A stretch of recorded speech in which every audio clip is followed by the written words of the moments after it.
Hello, everybody. Brian here from quantlabs.net. I hope the screen is working with audio. I'll find out in a minute. Sharing my screen here. Yabba dabba doo. There we go. So the name of the video is called Something Evil is Lurking in the Water. What am I talking about? You might be confused. Well, let's look at what's going on in the markets live right now. This is on Yahoo. Things are up a little bit. NASDAQ is up. Russell's down. Crude is up. Gold is down. Flat Euro USD. Other pound against the USD. USD and Japanese yen's down. Bitcoin's down. Crypto's down. The FTSE's up a little bit. But what am I saying that something evil is lurking in the water? Okay. Where did my window go here of good old? Okay, there we go. So, sorry about this. Just gotta get my window bearings straightened out. Here, I got too many windows. All right, so thank you very much for watching. Hopefully, I'm just trying to verify that my screen is working. Is it? Yay. Okay, yay. Okay, everything's working. All right, my apologies. All right, so let's go through this. Here on MotiveWave, some strange things are happening. What I'm going to talk about once we hit it is this. A lot of crypto Forex has just been flat. If you want to make real money right now, crypto is your only bet. Here you can see gold and Japanese yen has got a long because the target price harmonic scan is higher than the current price. The only way you're going to beat these kind of markets with CFD or Forex is with leverage, and you're going to get clobbered. Silver and pound has got a long, okay. And a bunch of these pairs I'm skipping. Here's where I get worried, okay. You get, so the Japanese 225 has got a short, okay. So that's with an excellent score. Now, again, this is a 4-hour chart. We got Russell down as well.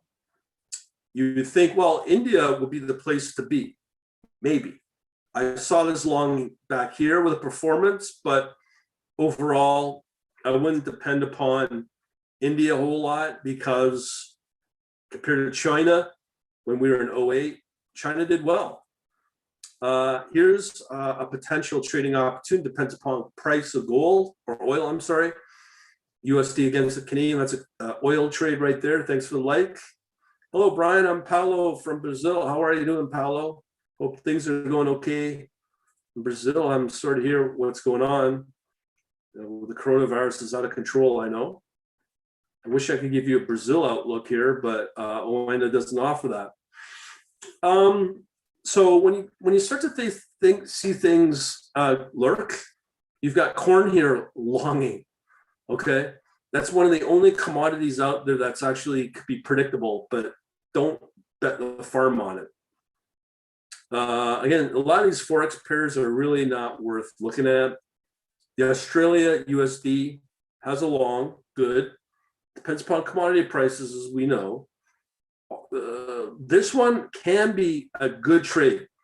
Australia, New Zealand right now, but it's just, you got a short there. Anything in the Japanese yen should do well.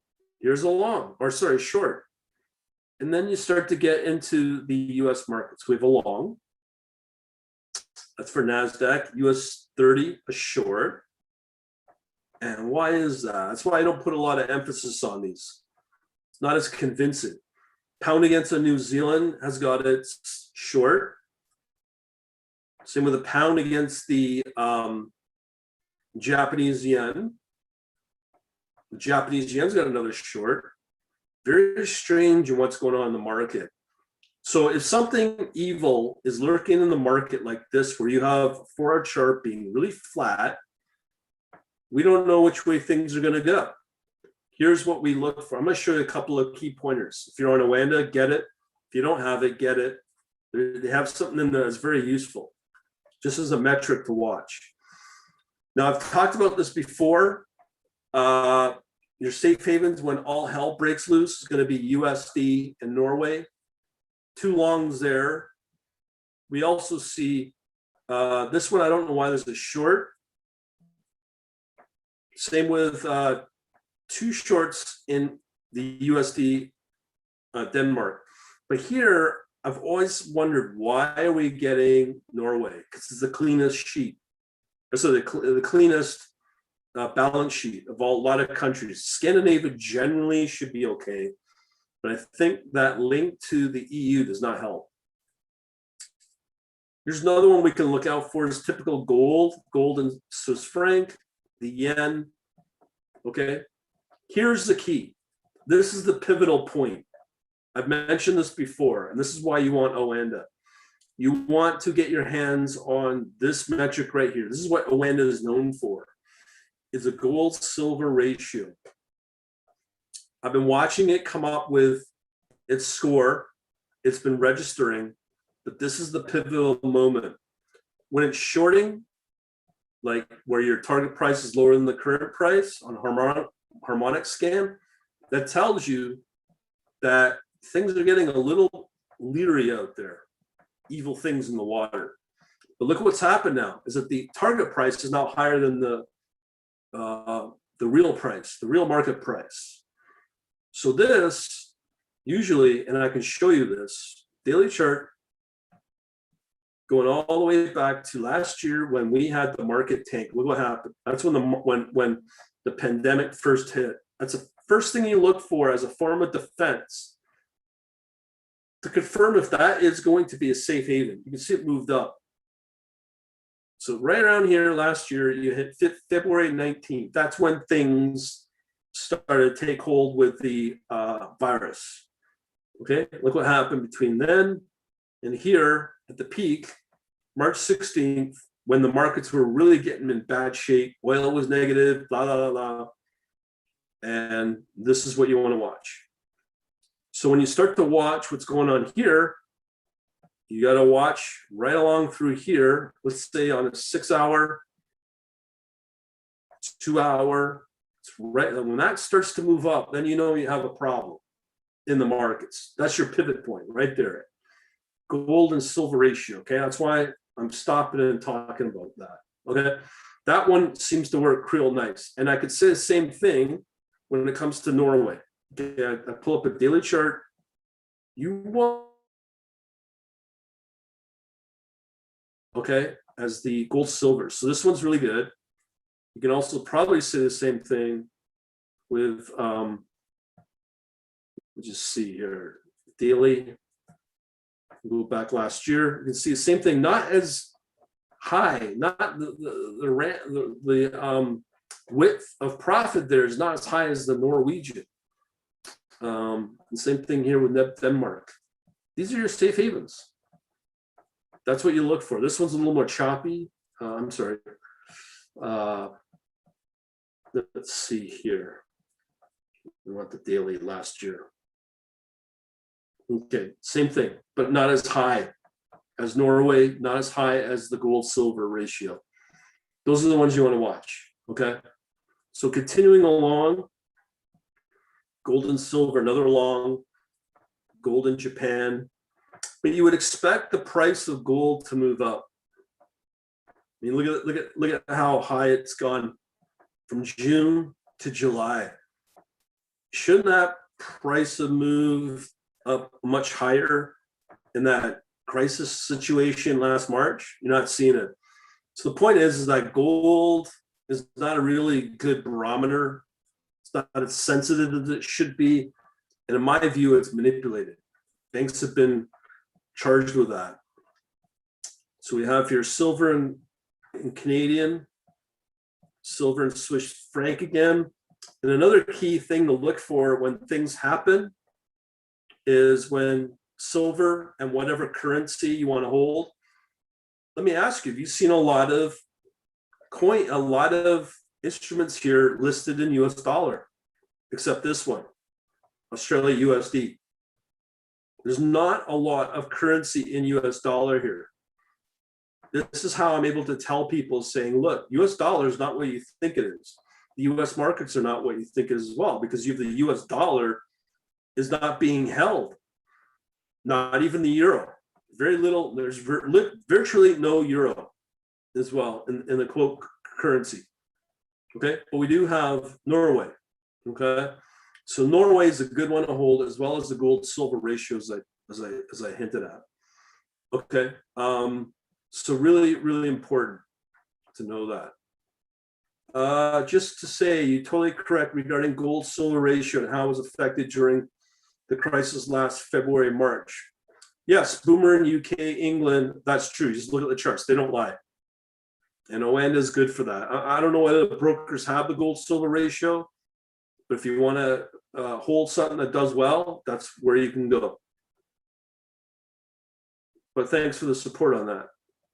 Okay, as you can see here, I'm just browsing through these.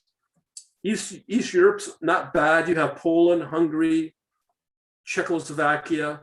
They can be okay to hold in regarding when things go bad. Right now, I think things are very unstable, and we're going to look for the catalyst in a minute.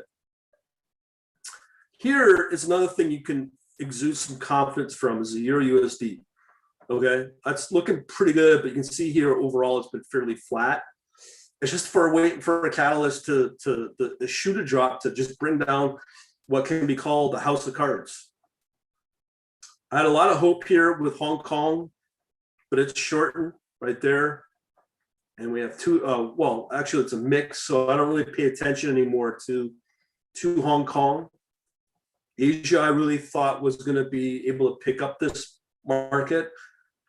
Thanks, you're 100% bang on. I appreciate that. The thing you also need to check is the spread on the gold and silver. When the spread is high, there's trouble coming. I use Oanda also.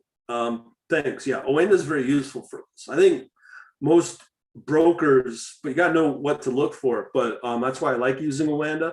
I don't trade on Oanda, but the data can be very, very useful. New Zealand, Singapore, it's just shorting everywhere. This is why I like the harmonic scans, because this will tell you the direction on where things are. I've been using this methodology for 6 months, and it never lies. It's been 100% reliable. Okay, so we have here Taiwan. Look at this, Taiwan. Let's see, we've got two of these, too long. It's interesting. I find that I've always been very excited about Taiwan as a market, but I really can't make any comments beyond whatever China wants to do, China will do, since it's supposedly a state of the Chinese. Okay, now we're starting to get into the bonds. The UK bond has gone along. Okay, I'm going to show you what I think the catalyst will be. NASDAQ long. Another 30-year bond has got a long, US 30-year, okay?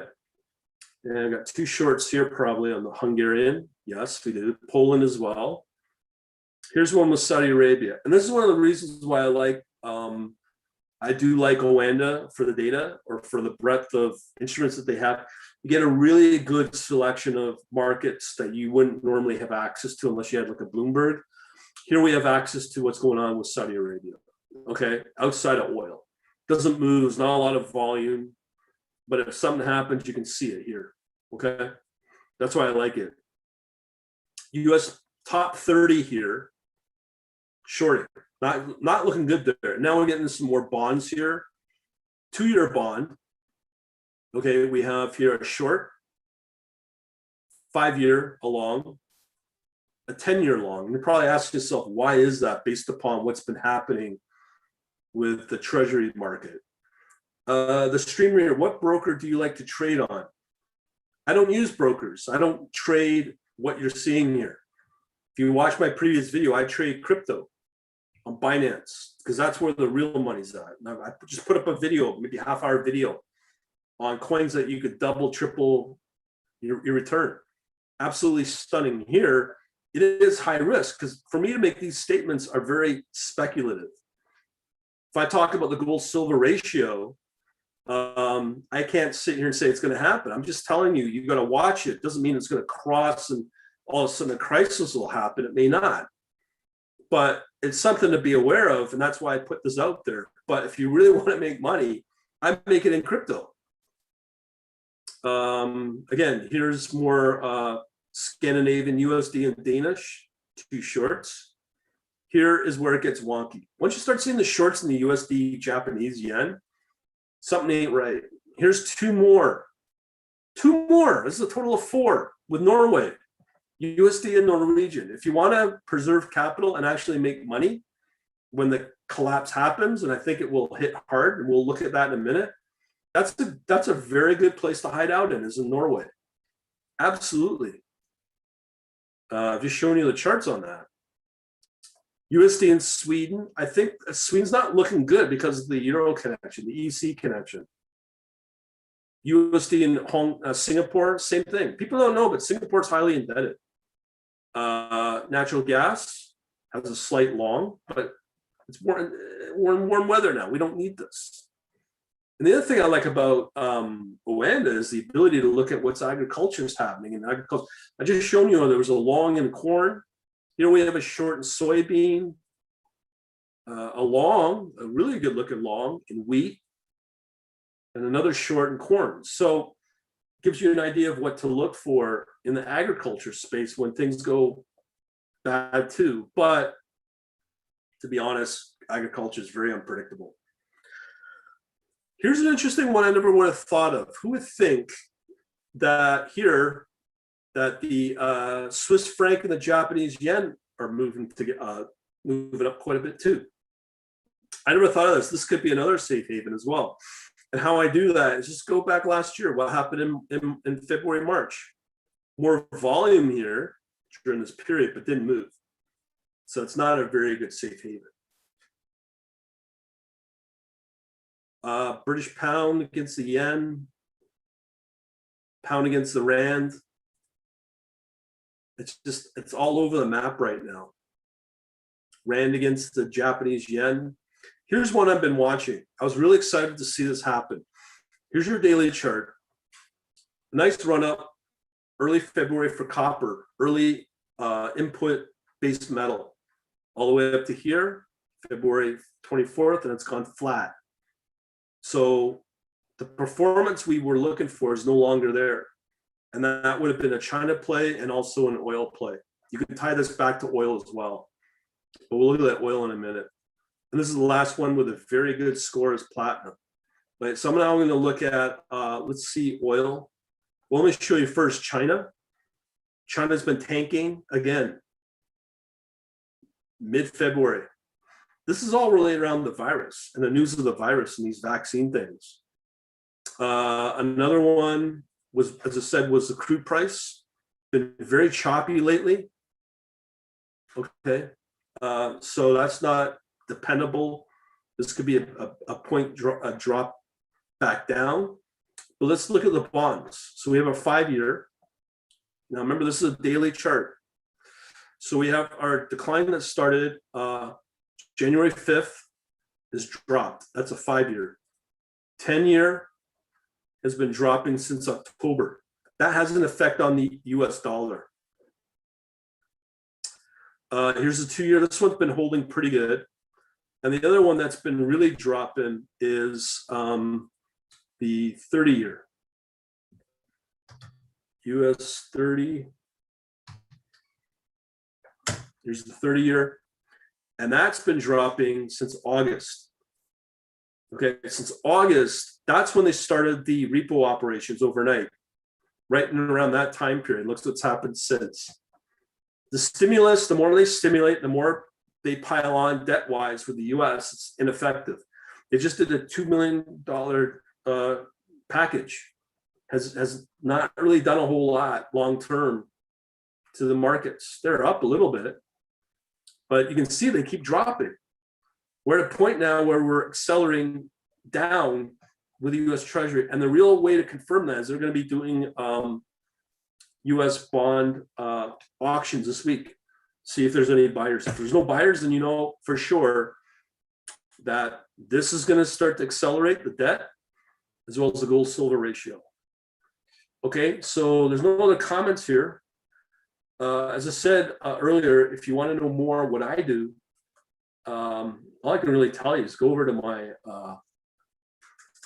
website, join the email. Okay, if you're into this, got some free trading secret stuff, tech. On top of that, I have our Discord server now. That's free to join. I have Telegram to join, our channels as well. So it's all there. If you want to know more, your best bet is to go over to the blog, which will soon be deactivated, but this section will still be around. Go under social. You have our private chat. It's a membership, $10, as well as our podcast, our 2 Telegram channels, and now, as I said, Discord. So that's where you'll find us. That's where you'll find the conversation. Other than that, I'm going to leave it at that. Thank you for watching. Have yourselves a good day.